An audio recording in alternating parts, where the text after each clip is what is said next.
Hi everyone, this is Dr. Nitin Chhoda with yet another important episode of Ignition Time. Information has been coming in very rapidly and I'm going to go over three important things in this video. Number one is the state of the US economy, the state of the GDP, the new information that just came in a few hours ago at the time I'm recording this video. Number two, I'm going to talk to you about the current status of the negotiations between the House and the Senate, and at this point in time, it's not looking good. Now, as some of you might remember, I made a prediction a few days ago. I'll talk about that as well. And number three, I'm going to talk to you about an important and a significant interview that the White House chief economist, Joe LaVorgna, did with CNBC. And I'll break down that interview and tell you some key takeaways as I try and read between the lines there. Let's start with the latest GDP numbers that came in.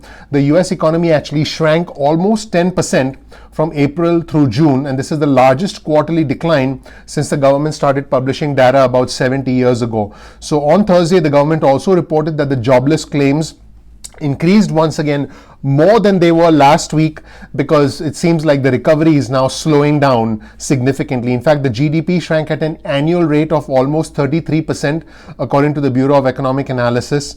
And basically this means that things are slowing down in the economy. People aren't spending as much. In fact, people are cutting back on their spending. So on your screen also you'll see a chart that shows you how the US economy shrank, because again, like I said, there's an annual shrinking by almost 33%, and in that period, in that quarterly period from April through June, the economy shrank almost 10%. So you can see that that's the largest decline we've seen since data started being published about 70 years ago.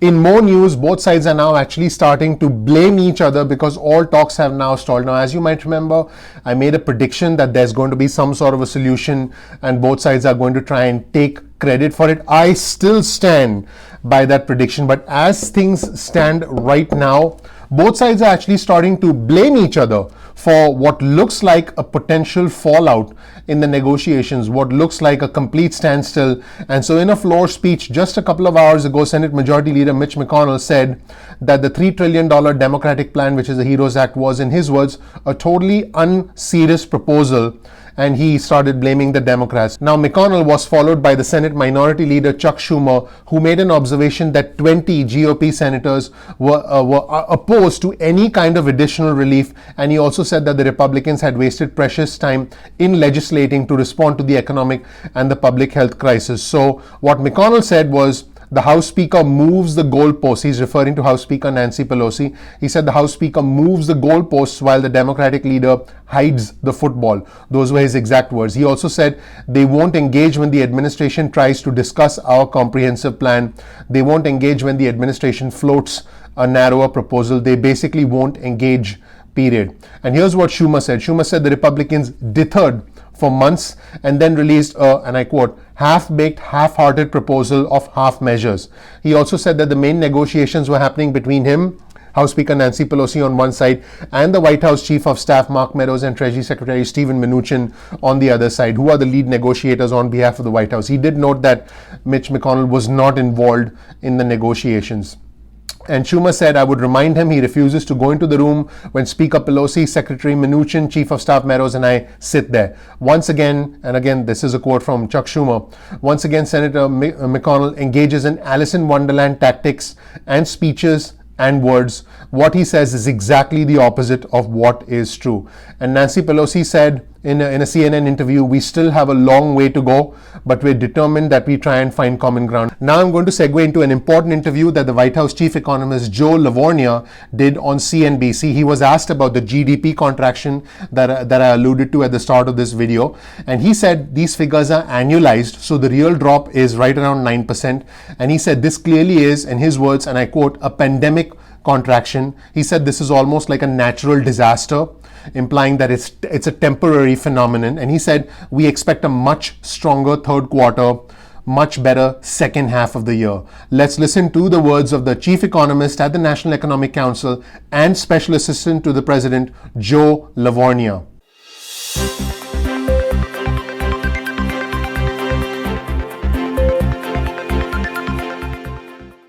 First of all, Carl, the figures are annualized, which is fine when you have a growing economy, which happens about 95% of the time. So if you look at it, it's really more like a 9% drop, 9.5% drop, because we annualize it, assuming it's going to continue for the full year. that's clearly not going to happen because this really is a pandemic contraction. And we've seen it in the data with March and April being extraordinarily weak and then seeing record growth in many series in May and June. Retail sales, industrial production, employment, the PMIs, the purchasing manager indices. So we're looking at this as really being a shock, almost something akin to a natural disaster. And the road to recovery, the building blocks are there, and we expect a much stronger third quarter and second half of the year. In the second part of the interview, the White House chief economist was asked to provide his opinion on the gloomy outlook from the Federal Reserve Chairman Jerome Powell. And what he said was he felt that we are on the right path. We're going to see some weakness. Nothing moves in a straight line. Even a V-shaped recovery is good, and the numbers look really good. Now, I want to share something important with my viewers. I have here some Diet Snapple. Actually, this is what I drink to get through these videos, this and other things. Now, I had a bit of it before I started the video. Now you could look at this and say it's a 1 quarter empty or it's 3 quarters full, right? So the question is who's right and who's wrong, right? So look at this. So this the perspective of Joe LaVorgna, the National Economic Council, the chief advisor at the chief economist, at the National Economic Council, was that we are on the right path. We are going to see some weakness. Nothing moves in a straight line. Even a V-shaped recovery is good. The numbers look really good. Let's roll the tape and watch what he said. No, I don't, because the thing is you have to put the context of the May and June, even July data. I mean, you talk about some of the figures. The mobility numbers are actually edged up back to a new high. But the PMIs, the regional Philadelphia, Richmond, and New York Fed surveys had great July results with expectations. This is important, Carl. Expectations of future order flow and employment reaching new highs. So some of the data is more mixed, but we're looking at that more as being a factor after record growth in May and June. I mean, you're going to have a pullback, and that needs to be put in context of the expectations of what people thought that data was going to look like. So we're on the right path. We're certainly going to see some weakness here and there. Nothing moves in a straight line, even in V-shaped recoveries, but the numbers look really good. So let me know what you think in the comment section below. Do you agree with him that we are on the right path and the numbers look really good? Do you agree with him? Let me know what you think in the comment section below. Now, in the next part of the interview, he was specifically asked, do you have any concerns about the dollar weakening? Because at the end of the day, the Federal Reserve is printing a whole lot of money for us to get through this crisis. A significant portion of this stimulus money is actually borrowed money, is money that the Federal Reserve has essentially generated to get us through this crisis. He was asked about inflation. He was asked, what's going to happen with all the money that we're printing? Now, his response was pretty interesting. He said the move in copper has been incredible. There's been a surge in industrial demand. That's what he said. He said commodity prices are accelerating, and he said the dollar is very strong. And in the most telling part of the segment, he said we are not worried about inflation in the short term. Now, he said in the short term, so that means in the long term, he isn't really making any commitments. Let's listen to exactly what he said. Let's roll the tape. Do you have any concern about inflation overall? And what do you make of the move in gold and the debasing of the currency that we see going on in terms of at least the dollar weakening substantially, given all that money that we're printing? Sure. I mean, I love looking at commodity prices, but I prefer more the industrial metals. And the move in copper has been pretty incredible. And that suggests, David, that there's a real surge in industrial demand. I mean, one of the things that should be highlighted in today's GDP report is this is an amazing statistic, over a $300 billion drawdown in inventories. That alone took 4 percentage points off of GDP. So we're seeing commodity prices accelerate, in part because of industrial demand. Related to gold and the dollar, that to me just reflects the fact that the Fed needs to keep monetary accommodation still in place. The dollar is still very strong. I don't worry about inflation. We're not worried about inflation in the short term. Central banks around the world aren't worried about inflation short term. The Treasury market is pricing in a little bit more inflation, but still well below the Fed's target. So I don't look at what we're seeing in the FX and commodity markets as being anything different than what we're projecting for the broader U.S. economy. Now, in the next part of the interview, in what is probably the most important segment to almost 30 million Americans who are depending on unemployment benefits, he was asked about the president's priorities on enhanced unemployment benefits. And he said the president, and I quote, wants a quick and temporary extension of the federal unemployment insurance, the plus up, they called it, what I call the federal booster. In other words, the $600 a week federal booster that was on top of state unemployment benefits. He said that they want to extend the moratorium on evictions. They want to give credit to businesses to retain workers so that jobs can come back, so that businesses can essentially get back on track.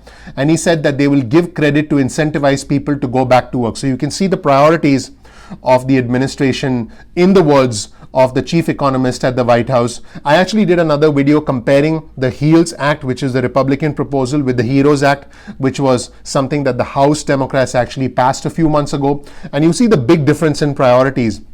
between the two sides. Let's just hope they meet in the middle as quickly as possible. Let's roll the tape and listen to what the chief economist at the White House had to say about unemployment benefits. So right now, we're at a standstill, as you know. The president wants a quick and temporary extension of the federal unemployment insurance, that plus up. Also, we want to extend the moratorium on evictions. We'd also like to give credits to businesses that retain workers, and also give some sort of credit to people who are incentivized to go back to work. So we're hopeful those things will get done, and we'll see what happens. And in the final segment of this interview, which to me is extremely interesting, the chief economist was actually put on the spot when he was asked to react to the president's tweet from a few hours ago about delaying the election. I mean, all of these government officials are actually put on the spot because they find out after the fact what the president's been tweeting, because they're on an interview and suddenly they're asked to comment on something the president tweeted. He was also asked about the future of the economy. I think he was pretty diplomatic. He was pretty political about it. He actually sidestepped the question of the tweet, and he said, "We'll recoup all the lost output with our pro-growth policies where we incentivize risk-taking." And he said, "My role is to focus on the economy, tell people what the markets are saying, and to me, things look really good, and that's where my focus is, and that's where my focus is going to be." So he essentially sidestepped the question, but he did present what is an optimistic, what is a rosy picture about the future of the economy, and he did say we will recoup all the lost output and things are looking really good. Let's take a look at this segment. I'm looking at the financial markets, and the markets are telling me, when I look at equities, and we talked about what's happening with commodity prices, I mean, the markets is telling you that the outlook for growth is very good. And if we're talking about a 20% second half recovery, and then a 5% type of growth rate early next year, we'll be back. We'll have recouped all the lost output. To me, that's what matters most, are the policies. And it seems to be a very pro-growth, the regulatory backdrop where you incentivize risk-taking through pro-growth supply-side tax cuts. That's what really investors are focused on, and that's what really matters. And my role is to focus on the economy and to tell people what the markets are saying. And to me, what I see looks really good, and that's where my focus is and will continue to be. So that's it, everybody. That was the analysis of an interview from the White House chief economist, and that was also the current state of the economy and the current state of negotiations. Remember, I had made a prediction that something would click and both sides would want to take credit. At the moment, it looks like nothing is happening, things are falling apart, and both sides are now blaming each other. Thank you so much for watching. If you learned something new, please click the like button below. Please subscribe if you're not a subscriber already. Please enable notifications so you get instant updates about future videos from Ignition Time. If you want breaking news and alerts, please get your cell phone out. Send a text message with the word ignition or with the word time to 70,000, that's 70000, and we'll send you breaking news alerts on your phone or via email, and you can opt out at any time. I release videos at 2 p.m. East Coast time most days of the week. I really appreciate you watching. I'll see you in the next episode of Ignition Time. Thank you.